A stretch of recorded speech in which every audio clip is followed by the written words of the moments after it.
Hello students, welcome back to my channel. तो आज मैं आप सभी को इस वीडियो में क्लास 12th के chapter number 1 relations and functions की एक्सरसाइज 1.1 की इंट्रोडक्शन करवाने जा रही हूँ। तो बेटा मैं आप सभी को ना हर एक्सरसाइज की जो इंट्रोडक्शन है वो अलग अलग वीडियोस में करवाऊंगी ताकि आपको कोई दिक्कत ना आए। और आपसे एक छोटी सी रिक्वेस्ट है कि इस वीडियो को आपको लास्ट तक जरूर देखना है ताकि आपको सभी कंसेप्ट जो है वो अच्छे से समझ आ जाए। और अगर आपको ये वीडियो अच्छा लगेगा तो प्लीज वीडियो को लाइक कीजिएगा, शेयर कीजिएगा और चैनल को सब्सक्राइब करना मत भूलिएगा। ठीक है, तो चलिए शुरू करते हैं। तो सबसे पहले हम बात करते हैं रिलेशन क्या होता है। और रिलेशन का मतलब समझने से पहले बेटा आपको पता होना चाहिए कार्टेशियन प्रोडक्ट के बारे में। ठीक है, कार्टेशियन प्रोडक्ट के बारे में पता होना चाहिए। तो सबसे पहले हम बात करते हैं कि कार्टेशियन प्रोडक्ट क्या होता है। तो देखिए, मान लीजिए आपके पास दो सेट्स हैं, ठीक है, सेट ए और सेट बी। ठीक है, अब इन दोनों सेट्स के एलिमेंट्स को जब हम ऑर्डर्ड पेयर्स में कंबाइन करते हैं, इन दोनों सेट्स के एलिमेंट्स को जब हम ऑर्डर्ड पेयर्स में कंबाइन करते हैं तो उसे हम कार्टेशियन प्रोडक्ट कहते हैं। ठीक है, और जो ऑर्डर्ड पेयर्स आपके पास आएंगे ना, उसमें जो पहला एलिमेंट होगा, जो फर्स्ट एलिमेंट होगा वो सेट ए से बिलोंग करेगा और जो सेकंड एलिमेंट होगा वो सेट बी से बिलोंग करेगा। बात क्लियर हुई। अब और जो कार्टेशियन प्रोडक्ट है उसे हम डिनोट कैसे करते हैं? ए क्रॉस बी से। ठीक है, अब आइए रिलेशन का मतलब समझते हैं। तो देखिए, रिलेशन का मतलब होता है दो सेट्स के एलिमेंट्स के बीच का कनेक्शन। ठीक है, दो सेट्स के एलिमेंट्स के बीच का कनेक्शन या रिलेशनशिप। ओके, यहाँ पर मैंने डेफिनेशन लिखी है, देखिए, a relation from set A to set B is any subset. Subset का मतलब होता है एक छोटा सा हिस्सा। ठीक है, subset of the Cartesian product A cross B, यानी कि आपके पास दो सेट्स हैं, सेट ए और सेट बी, तो रिलेशन ए से बी तक का क्या होगा? Cartesian product A cross B का कोई भी सबसेट हो सकता है। यानी कि कार्टेशियन प्रोडक्ट जो आपके पास ए क्रॉस बी निकल कर आएगा उसका कोई भी छोटा सा हिस्सा आपका रिलेशन हो सकता है, इक्वल टू भी हो सकता है। ठीक है, तो देखिए आपके पास ना क्वेश्चंस मिलेंगे ना, तो उसमें दो सेट्स हैं, मान लीजिए दो सेट्स हैं।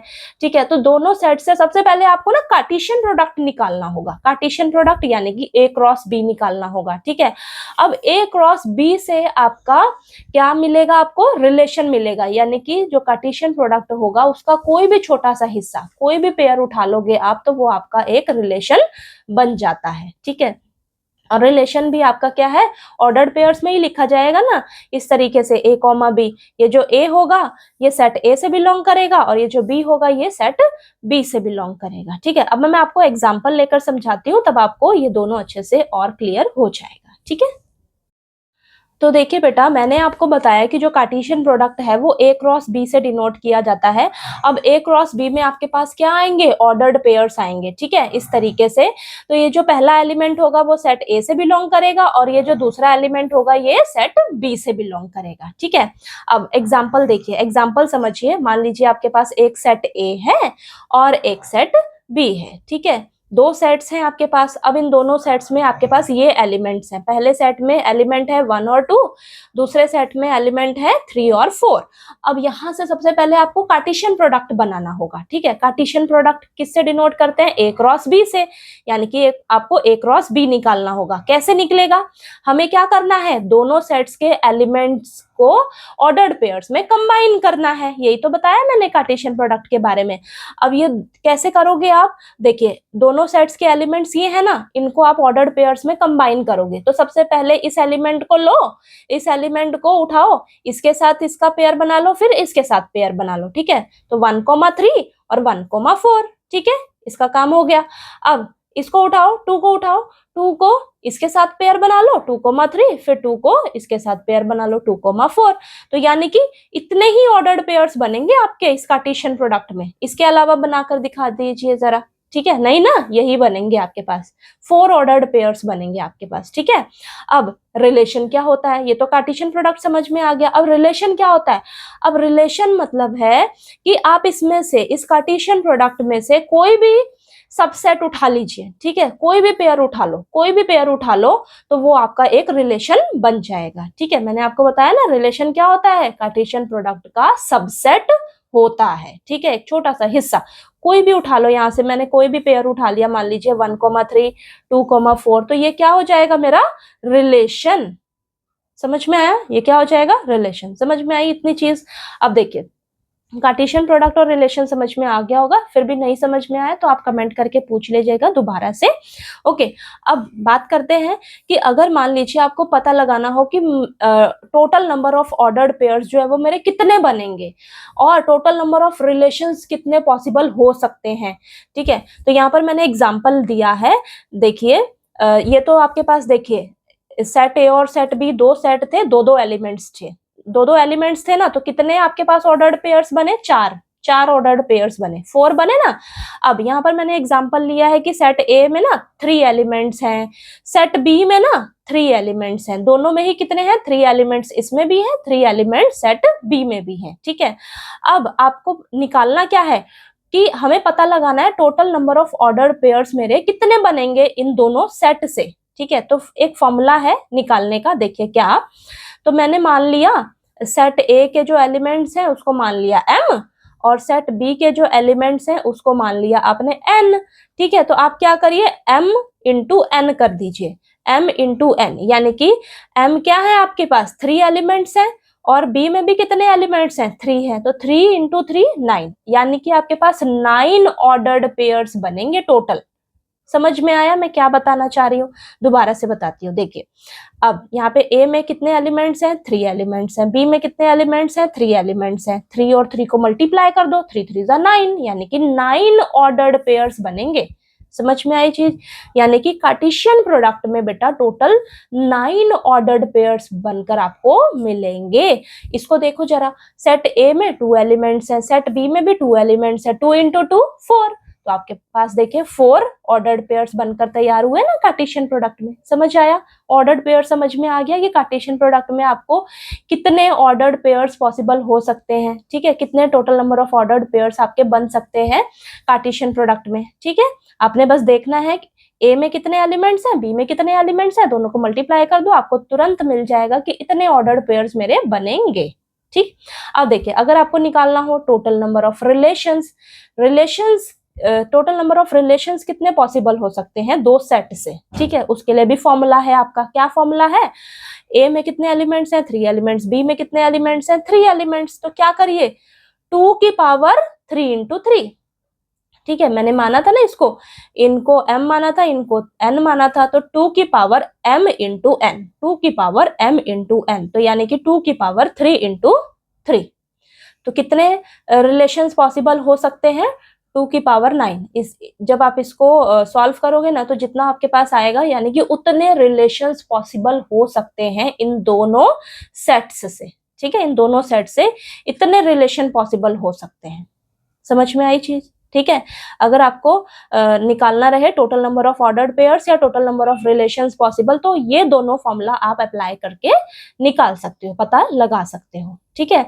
अब हम समझते हैं कि कैसे हम रिलेशन को रिप्रेजेंट कर सकते हैं, ठीक है। तो चलिए आगे नेक्स्ट पेज पे समझते हैं। तो चलिए समझते हैं अब हम हाउ टू रिप्रेजेंट रिलेशन, यानी कि अब रिलेशन को हम कैसे रिप्रेजेंट कर सकते हैं। तो बेटा आपके पास ना मेन 3 तरीके हैं, 3 तरीकों से हम रिलेशन को रिप्रेजेंट कर सकते हैं। पहला है आपके पास रोस्टर फॉर्म, दूसरा है सेट बिल्डर फॉर्म, तीसरा है आपके पास एरो डायग्राम। ओके, तो चलिए समझते हैं सबसे पहले रोस्टर फॉर्म। रोस्टर फॉर्म यानी कि ऑर्डर्ड पेयर्स में हम रिलेशन को लिखते हैं। ये बहुत ही सिंपल तरीका है आपका, यानी कि इस मेथड में रोस्टर फॉर्म में हम क्या करते हैं, रिलेशन को ऑर्डर्ड पेयर्स की फॉर्म में लिखते हैं, ऑर्डर्ड पेयर्स की फॉर्म में लिखते हैं। एग्जांपल देखिए, आपके पास मान लीजिए 2 सेट्स हैं, सेट ए और सेट बी। इन दोनों सेट्स में आपको ये एलिमेंट्स दे रखे हैं। सबसे पहले हम कार्टेशियन प्रोडक्ट बनाते हैं, तो देखिए कार्टेशियन प्रोडक्ट आपका ये आया। अब बोल रहा है रिलेशन, क्या बोल रहा है कि x is less than y, यानी कि मान लीजिए ये आपका x है और ये y है, कह रहा है x जो है वो लेस देन y है, x छोटा होना चाहिए y से। तो देखिए ये छोटा है y से, हाँ ये भी छोटा है y से, ये भी छोटा है y से, ये भी छोटा है y से, तो यानी कि ये सारे ही ऑर्डर्ड पेयर्स हमारे पॉसिबल हैं। तो सारे ही रिलेशन में आ जाएंगे। और रोस्टर फॉर्म में कैसे लिखेंगे हम रिलेशन को? ऑर्डर्ड पेयर्स में, यानी कि ये सारे ही ऑर्डर्ड पेयर्स हमारे पॉसिबल हैं रिलेशन में, तो इन सारों को हम ऑर्डर्ड पेयर्स में ही लिख देंगे, सिंपल तरीके से लिख देंगे। रोस्टर फॉर्म में हम क्या करते हैं? रिलेशन को सिंपल तरीके से ऑर्डर्ड पेयर्स की फॉर्म में ही लिख देते हैं। ठीक है, चलिए अब नेक्स्ट समझते हैं सेकंड, सेट बिल्डर फॉर्म। तो देखिए सेट बिल्डर फॉर्म यानी कि रूल मेथड। अब सेट बिल्डर फॉर्म में ना बेटा हम रूल या कंडीशन के थ्रू रिलेशन को लिखते हैं। ठीक है, रिलेशन को कैसे रिप्रेजेंट करते हैं? रूल या कंडीशन लगाकर। ओके, समझिए यहाँ पर देखिए, मान लीजिए आपके पास दो सेट्स हैं, सेट ए और सेट बी, और आपके पास ये ए क्रॉस बी, यानी कि ये सारे कार्टेशियन प्रोडक्ट आपके निकल कर आए हैं, ऑर्डर्ड पेयर्स आए हैं कार्टेशियन प्रोडक्ट के। ठीक है, ए क्रॉस बी आ गया। अब मान लीजिए आपके पास देखिए एग्जांपल है, जैसे रिलेशन में आपके पास है ये 1, 2, 2, 4, 3, 6। अगर मुझे इसे सेट बिल्डर फॉर्म में लिखना हो, इसको अगर सेट बिल्डर फॉर्म में लिखना हो तो मैं कैसे लिखूंगी? इसको मैं कैसे लिखूंगी? देखिए सेट बिल्डर फॉर्म में कैसे लिखूंगी? x, y, यानी कि ये जो ऑर्डर्ड पेयर है आपका, इसमें ये पहला एलिमेंट, ये दूसरा एलिमेंट। ठीक है, ये पहला एलिमेंट, ये दूसरा एलिमेंट, और यहाँ पर ये कैसे हम इसमें कंडीशन लगा सकते हैं, रूल लगा सकते हैं? देखिए ध्यान से। अब यहाँ पर देखिए, ये जो दूसरा एलिमेंट है ये पहले एलिमेंट का ट्वाइस है, ये जो दूसरा एलिमेंट है ये पहले एलिमेंट का ट्वाइस है, दूसरा एलिमेंट जो है वो पहले एलिमेंट का ट्वाइस है। तो मैं कंडीशन क्या लगा सकती हूँ? y is equal to 2x। समझ में आई बात? y is equal to 2x। ठीक है, और x मेरा क्या है? x जो है वो कहाँ से आ रहा है? सेट A से, और जो y है मेरा कहाँ से आ रहा है? सेट B से। ये समझ में आई कंडीशन? ये हमारी सेट बिल्डर फॉर्म है। ठीक है, ये हमारी सेट बिल्डर फॉर्म है। ओके, ये तो आपकी रोस्टर फॉर्म थी। अब इसको मैंने क्या किया है? सेट बिल्डर फॉर्म में आपको लिखकर दिखाया है, यानी कि इसको हम कंडीशन के थ्रू कैसे दिखा सकते हैं, कंडीशन कैसे लगा सकते हैं, रूल देखिए कैसे लगा सकते हैं। तो मैंने इसको समझा, दूसरा एलिमेंट ट्वाइस है पहले का, यहाँ पर भी ऐसे, यहाँ पर भी ऐसे, तो मैं इसको देखिए इस कंडीशन के थ्रू दिखा सकती हूँ। ठीक है, तो ये कंडीशन, रूल या कंडीशन लगाकर जब आप रिलेशन को दिखाते हो तो वो हमारी सेट बिल्डर फॉर्म कहलाती है। ठीक है, सेट बिल्डर फॉर्म में हम रिलेशन को रूल मेथड से जो है वो दिखाते हैं, लिखते हैं। ओके, यहाँ पर भी देखिए, देख लीजिए एक और एग्जांपल लिखा है मैंने। मान लीजिए आपके पास ये रिलेशन में ऑर्डर्ड पेयर्स हैं, इसको अगर मुझे सेट बिल्डर फॉर्म में लिखना है तो कैसे लिखेंगे? यहाँ पर देखिए ध्यान से समझिएगा, 1 और 4 को अगर मैं ऐड कर दूं 5 मिल रहा है, 3 और 2 को भी ऐड कर दूं तो 5 मिल रहा है, यानी कि ये x, y such that x plus y is equal to 5, यानी कि 1 plus 4 is equal to 5, 3 plus 2 is equal to 5। Condition को फुलफिल करना चाहिए। ठीक है, कंडीशन को फुलफिल कर रहा है ना? तो ये देखिए, और जो x है वो a से बिलोंग कर रहा है, y जो है वो b से बिलोंग कर रहा है। तो ये हमारा जो ये सेट बिल्डर फॉर्म है, रिलेशन को हमने सेट बिल्डर फॉर्म में लिखकर दिखा दिया। ठीक है, समझ में आया सेट बिल्डर फॉर्म में आपको रिलेशन को कैसे दिखाना है? ओके, चलिए अब एरो डायग्राम समझते हैं। नेक्स्ट है एरो डायग्राम यानी कि मैपिंग।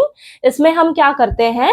डायग्राम या एरोस के थ्रू रिलेशन को दिखाते हैं। ठीक है, तो एग्जांपल से समझिए। मान लीजिए आपके पास सेट ए है और सेट बी है। ये देखिए सेट ए है, सेट बी है, इनमें ये एलिमेंट्स हैं, तो मैंने ये ड्रॉ कर लिया। ठीक है, ये सेट ए के एलिमेंट्स, ये सेट बी के एलिमेंट्स। ओके, अब मैं कह रही हूँ कि रिलेशन जो है आपका कैसा है? y is equal to 2x। ठीक है, y is equal to 2x, यानी कि जब आप x की जगह 1 रखते हो, x की जगह 1 रखते हो तो y क्या आएगा? 2 आएगा, यानी कि 1 जो है वो किससे कनेक्ट होगा? 2 से कनेक्ट हो जाएगा। अगर मैं x 2 रखती हूँ तो 2 2 जा 4, y क्या आ जाएगा? 4। तो 2 को मैं किससे कनेक्ट कर दूंगी? 4 से। अगर यहाँ पर 3 रखती हूँ, 3 2 जा 6, y क्या आ जाएगा? 6। तो 3 को मैं किससे कनेक्ट कर दूंगी? 6 से। ठीक है, यानी कि सेट ए का एलिमेंट, सेट ए के जो एलिमेंट्स हैं वो सेट बी के एलिमेंट से कैसे कनेक्टेड हैं उसको हम एरो के थ्रू दिखा रहे हैं। 1 is connected to 2, 2 is connected to 4, 3 is connected to 6। ठीक है, और ये हमने कैसे दिखाया है? डायग्राम के थ्रू एरो बनाकर दिखाया है कि ये जो है इससे कनेक्टेड है, ये इससे कनेक्टेड है, ये इससे कनेक्टेड है। ठीक है, तो आपने रिलेशन किसके थ्रू दिखाया है? डायग्राम या एरोस के थ्रू। ठीक है, समझ में आया ये? ओके, तो चलिए अब हम समझते हैं टाइप्स ऑफ रिलेशन बहुत ही इंपॉर्टेंट है। तो देखिए बेटा, टाइप्स ऑफ रिलेशन में हम 6 टाइप्स ऑफ रिलेशन पढ़ेंगे।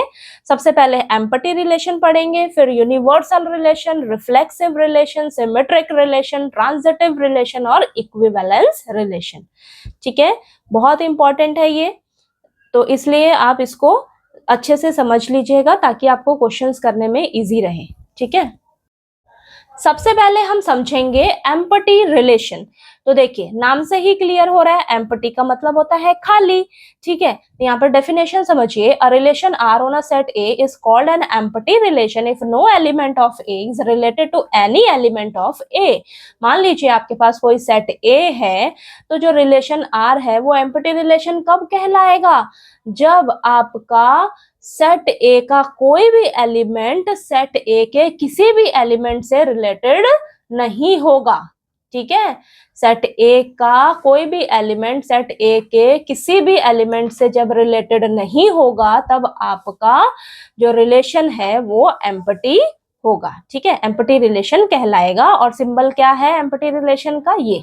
ठीक है, अब एग्जांपल समझिए, मान लीजिए आपके पास सेट ए है, इसमें ये आपको एलिमेंट्स दे रखे हैं 1 2 3, तो कार्टेशियन प्रोडक्ट क्या हो जाएगा? ए क्रॉस ए, ए क्रॉस ए हो जाएगा। ए में ये एलिमेंट्स है 1 2 3, इसमें भी ए में भी 1 2 3 एलिमेंट्स है। ठीक है, ये कार्टेशियन प्रोडक्ट बनकर तैयार होगा। ठीक है, 1 को उठाओ, इन तीनों से ऐसे ऑर्डर पेयर बना लो।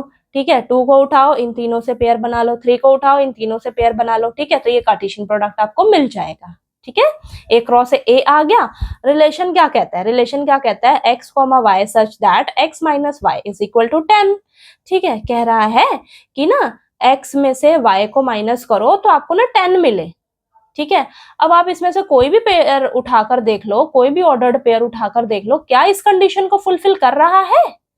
क्या इस कंडीशन को फुलफिल कर रहा है? 1 माइनस 1 0, 1 माइनस 2 माइनस 1 आएगा। तो आप कोई भी ऑर्डर्ड पेयर उठाकर देख लीजिए कार्टेशियन प्रोडक्ट का, इस रिलेशन को सेटिस्फाई कर ही नहीं रहा है। ठीक है, नहीं कर रहा है, तो हम क्या कहेंगे? ये जो अबव कंडीशन दे रखी है, रिलेशन की कंडीशन जो दे रखी है, वो सेटिस्फाई हो ही नहीं रही है। ठीक है, ये कोई भी ऑर्डर्ड पेयर इस कंडीशन को सेटिस्फाई नहीं कर रहा है, तो आपका रिलेशन तो खाली हो जाएगा ना, उसमें कुछ आएगा ही नहीं, तो रिलेशन आपका एम्पैथी कहलाएगा। ठीक है, तो ये एम्पैथी रिलेशन इस तरीके से इसको डिनोट करेंगे। रिलेशन में आपके कुछ आया ही नहीं, खाली है आपका रिलेशन। ठीक है, क्योंकि आपका ये कंडीशन फुलफिल ही नहीं हो रही है, कोई भी ऑर्डर्ड पेयर आपका ये कंडीशन फुलफिल नहीं कर पा रहा है, तो आपका रिलेशन एम्पैथी हो गया। ठीक, समझ आया एम्पैथी रिलेशन? चलिए नेक्स्ट समझते हैं। नेक्स्ट है आपके पास यूनिवर्सल रिलेशन। यूनिवर्सल रिलेशन जो है ना बेटा, बिल्कुल ही उल्टा है एम्पैथी रिलेशन का। एम्पैथी रिलेशन में तो कुछ नहीं था, खाली था ना वो, लेकिन यूनिवर्सल रिलेशन में आपका जो कार्टेशियन प्रोडक्ट के जितने भी ऑर्डर्ड पेयर्स आएंगे ना, यानी कि ए क्रॉस ए, उसके सारे के सारे ऑर्डर्ड पेयर्स आपके रिलेशन में आ जाएंगे। समझ रहे हो बात? यानी कि पूरा का पूरा इसके अंदर आ जाएगा। डेफिनेशन देखो, a relation in which every element of a set is related to every element of the same set is called universal relation. यानी कि आपके पास मान लीजिए कोई सेट है, तो उसके सारे एलिमेंट्स जो हैं उसी सेम सेट के एलिमेंट से रिलेटेड होंगे। ठीक है, तो उसे हम यूनिवर्सल रिलेशन कहते हैं। और इसका सिंबल क्या है? R is equal to A cross A, यानी कि रिलेशन में आपके सारे के सारे कार्टेशियन प्रोडक्ट के जो ऑर्डर्ड पेयर्स हैं वो आ जाएंगे। ठीक है, इक्वल टू। ठीक है, तो देखिए मान लीजिए आपके पास एग्जांपल देखिए, सेट ए है आपके पास, इसमें 1, 2 एलिमेंट्स हैं। अब इसका ऑर्डर्ड वो कार्टेशियन प्रोडक्ट क्या बनेगा? Sorry, Cartesian product A cross ए। ठीक है, तो ये मैंने कार्टेशियन प्रोडक्ट बना लिए। ठीक है, ये आएंगे आपके पास ऑर्डर्ड पेयर्स आएंगे कार्टेशियन प्रोडक्ट में। अब रिलेशन क्या होगा? रिलेशन देखिए, ये सारे के सारे ऑर्डर्ड पेयर्स अगर आपके इसके अंदर आ जाते हैं रिलेशन में, तो हमारा जो रिलेशन है वो क्या कहलाता है? यूनिवर्सल रिलेशन कहलाता है। समझ में आई बात?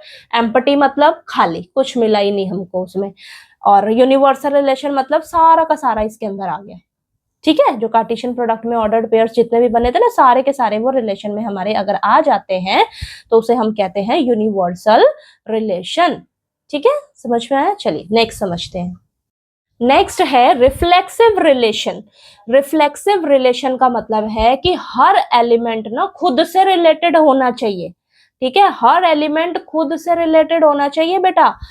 डेफिनेशन देखिए, a relation R on a set A is called reflexive if every element is related to itself. यानी कि एक रिलेशन आर जो है वो तब रिफ्लेक्सिव कहलाएगा जब हर एलिमेंट का खुद के साथ रिलेशन होगा। ठीक है, हर एलिमेंट खुद से कनेक्टेड होगा, खुद से रिलेटेड होगा, तो वो हमारा रिफ्लेक्सिव रिलेशन कहलाएगा। कंडीशन यहाँ पर देखिए, ये बहुत इंपॉर्टेंट है। कंडीशन आपको पता होनी चाहिए रिफ्लेक्सिव रिलेशन की, सिमेट्रिक रिलेशन की, ट्रांजिटिव रिलेशन की, कि क्या कंडीशन होनी चाहिए। यानी कि ए comma A belongs to are, A comma ए यानी कि हर एलिमेंट के लिए ये प्रेजेंट होना चाहिए रिलेशन में, हर एलिमेंट के लिए ऐसा होना चाहिए। और ये जो ए है ये सेट ए से बिलोंग करेगा। इसका मतलब क्या है, एग्जांपल से समझिए। मान लीजिए आपके पास सेट ए है, इसमें एलिमेंट्स है 1 2 3। ठीक है, यानी कि 1 का हम शक्ल 1,1, 2 का हम शक्ल 2,2, 3 का हम शक्ल 3,3, डुप्लीकेट्स। ठीक है, तो यानी कि इनके हम शक्ल मौजूद होने चाहिए रिलेशन में। अगर हैं, अगर इन तीनों एलिमेंट्स के हम शक्ल हैं, तीनों एलिमेंट्स खुद से कनेक्टेड हैं, तो हम कहेंगे कि ये रिफ्लेक्सिव रिलेशन है। समझ में आई बात? ठीक है, यानी कि हर एलिमेंट खुद से रिलेटेड होना चाहिए बेटा। ठीक है, उसका हम शक्ल मौजूद होना चाहिए। अब यहाँ पर सेट ए है, यहाँ से आप कार्टेशियन प्रोडक्ट बनाओगे ए क्रॉस ए, फिर उसमें देखिएगा 1,1 होना चाहिए, 2,2 होना चाहिए, 3,3 होना चाहिए। अगर है तो हम कहेंगे हमारा रिलेशन रिफ्लेक्सिव है। ठीक है, यानी कि ए कॉमा ए जो है वो प्रेजेंट होना चाहिए आपका रिलेशन में। ठीक है, हर एलिमेंट के लिए। यहाँ पर अगर 4 भी रहता ना तो 4,4 आपका रहना चाहिए था रिलेशन में, तभी आपका रिलेशन जो है वो रिफ्लेक्सिव कहलाएगा। समझ में आई बात? अगर मान लीजिए यहाँ पर 3,3 नहीं है, नहीं है, ठीक है, नहीं है, तो हम कहेंगे हमारा रिफ्लेक्सिव नहीं है। समझ में आई बात? यानी कि आपका ये जो 3 एलिमेंट्स दे रखे हैं इनके डुप्लीकेट रहने चाहिए रिलेशन में। ठीक है, 1,1, 2,2, 3,3 ये प्रेजेंट होना चाहिए आपके रिलेशन में, तो हमारा रिलेशन रिफ्लेक्सिव कहलाएगा फिर। ठीक है, तो अब आपके पास ना बेटा रिफ्लेक्सिव, सिमेट्रिक, ट्रांजिटिव, इन तीनों के लिए ना कंडीशंस होंगी। ये कंडीशंस आपको बिल्कुल दिमाग में बैठा लेनी है। ठीक है, कि रिफ्लेक्सिव के लिए क्या कंडीशन है, सिमेट्रिक के लिए क्या कंडीशन है, ट्रांजिटिव के लिए क्या कंडीशन है। तो ये कंडीशंस आपको पता होनी चाहिए, और अगर ये सेटिस्फाई हो रही है तो हम कहेंगे, इसमें देखिए ये वाली कंडीशन सेटिस्फाई हो रही है तो हम कह रहे हैं कि ये रिलेशन हमारा रिफ्लेक्सिव रिलेशन है। ठीक है, तो अब हम सिमेट्रिक रिलेशन समझते हैं। तो देखिए डेफिनेशन है हमारे पास, अ relation R on a set A is called symmetric if A comma B belongs to are, then B comma A also belongs to R. ठीक है, इसका मतलब है सिमेट्रिक रिलेशन तब होता है जब आपका ना उल्टा पेयर मौजूद हो। ठीक है, यानी कि आपके पास अगर 1,2 है रिलेशन में, तो 2,1 भी होना चाहिए, उल्टा पुल्टा। याद रखना, उल्टा पेयर मौजूद होना चाहिए रिलेशन में, तब वो सिमेट्रिक कहलाएगा। याद रखिएगा, सिमेट्रिक कहलाएगा। ठीक है, देखिए यानी कि ए कॉमा बी अगर रिलेशन में है तो बी कॉमा ए भी रिलेशन में होना चाहिए। अगर नहीं है तो वो सिमेट्रिक रिलेशन नहीं कहलाएगा। ठीक है, ये कंडीशन है आपकी, ये कंडीशन है। कंडीशन क्या है, ए comma B belongs to are, then B comma A also belongs to are, then it is a symmetric relation. Example देखिए, मान लीजिए आपके पास सेट ए है, इसमें एलिमेंट्स हैं 1,2। ठीक है, तो ऑर्डर ये कार्टेशियन प्रोडक्ट आपका ये बनेगा। ठीक है, तो अगर रिलेशन में मान लीजिए मैं यहां से उठाती हूँ 1,2 अगर ले रही हूं, तो देखिए क्या 2,1 भी है रिलेशन यहाँ पर? हाँ है। तो देखिए 1,2, 2,1, ये 1,2 है, इसका उल्टा भी मेरे पास है रिलेशन में, तो ये मेरा सिमेट्रिक रिलेशन कहलाएगा। समझ में आई बात? ठीक है, मान लीजिए आपके पास 3,4 है रिलेशन में, 3,4 है, तो अगर 4,3 भी वहां पर मौजूद है तो हम कहेंगे ये हमारा सिमेट्रिक रिलेशन है। समझ में आई कि नहीं? ठीक है, यानी कि उल्टा पुल्टा, उल्टा देखना है आपका, क्या उसका उल्टा पेयर भी मौजूद है वहां पर? अगर है तो वो मेरा सिमेट्रिक रिलेशन कहलाएगा। समझ में आई बात? 1,2 है तो 2,1 भी रिलेशन में रहना चाहिए, तो वो फिर सिमेट्रिक रिलेशन कहलाएगा। और ये कंडीशन है आपकी, इस कंडीशन को ध्यान में रखिएगा, ठीक है। If a comma b belongs to R, then b comma a also belongs to R, then it is a symmetric relation. Okay, चलिए तो अब हम ट्रांजिटिव रिलेशन समझते हैं। तो देखिए, a relation R on a set A is called transitive if whenever a comma b belongs to R and b comma c belongs to R, then a comma c also belongs to R. तो बेटा transitive relation जो है वो आपका एक chain की तरह काम करता है। कैसे, देखिए, अगर आपका ए का रिलेशन बी के साथ है और बी का रिलेशन सी के साथ है, तो ए का रिलेशन सी के साथ भी होना चाहिए, ठीक है। यानी कि अगर आपका ए कॉमा बी रिलेशन में है, बी कॉमा सी रिलेशन में है, तो ए कॉमा सी भी रिलेशन में मौजूद होना चाहिए, ठीक है। समझ में आई बात? यानी कि एग्जाम्पल से देखिए, अगर आपके रिलेशन में 1,2 है, ठीक है, और 2,3 है, तो 1,3 भी रिलेशन में होना चाहिए। चेक करिए जरा, 1,3 रिलेशन में है, हाँ है, तो हम इसको क्या कहेंगे, ये हमारा ट्रांजिटिव रिलेशन है। और ये आपकी कंडीशन है, इसको ध्यान में रखिएगा, ठीक है। अगर a comma b belongs to relation, then b comma c belongs to relation, ठीक है। अगर ये दोनों रिलेशन में है तो हम चेक करेंगे कि क्या हमारा a और c भी रिलेशन में है, सॉरी a कॉमा c भी रिलेशन में है। अगर ये है तो हम कहेंगे कि ये हमारा ट्रांजिटिव रिलेशन है, ठीक है। ये दोनों अगर रिलेशन में है, ये दोनों रिलेशन में है, तो हम ये तीसरा चेक करेंगे, ठीक है। ये तीसरा भी है अगर रिलेशन में, तो ट्रांजिटिव कहलाएगा। और अगर ये दोनों रिलेशन में है, ये तीसरा आपका नहीं है, नहीं है, तब ट्रांजिटिव नहीं कहलाएगा, ठीक है। और एक स्पेशल केस भी आता है, वो आगे हम करेंगे। स्पेशल केस क्या बनता है आपका, मान लीजिए आपके ना रिलेशन में सिर्फ ये है, सिर्फ ये है ही नहीं। अगर सिर्फ यही है, ठीक है, तो हम उसमें क्या कहेंगे, ये रिलेशन ना हमारा ट्रांजिटिव ही है, ठीक है।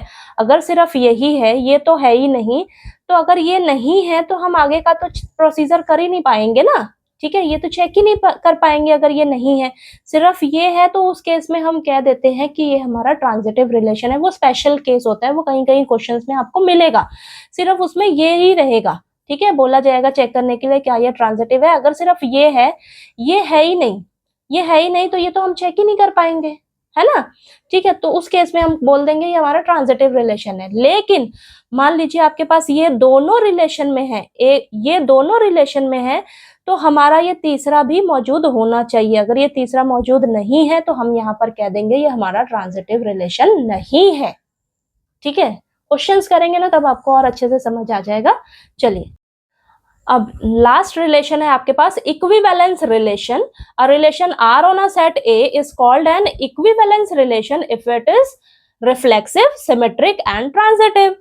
अब मान लीजिए आपके पास कोई सेट ए है, तो जो रिलेशन आर जो है वो इक्विवेलेंस कब कहलाएगा, जब वो रिफ्लेक्सिव भी होगा, सिमेट्रिक भी होगा और ट्रांजिटिव भी होगा। अगर ये तीनों होंगे आपके, तो वो हमारा रिलेशन इक्विवेलेंस कहलाएगा। यानी कि ये तीनों कंडीशंस फुलफिल हो रही हैं। रिफ्लेक्सिव के कंडीशन क्या होती है, a comma A belongs to R, ठीक है, for all a belongs to a।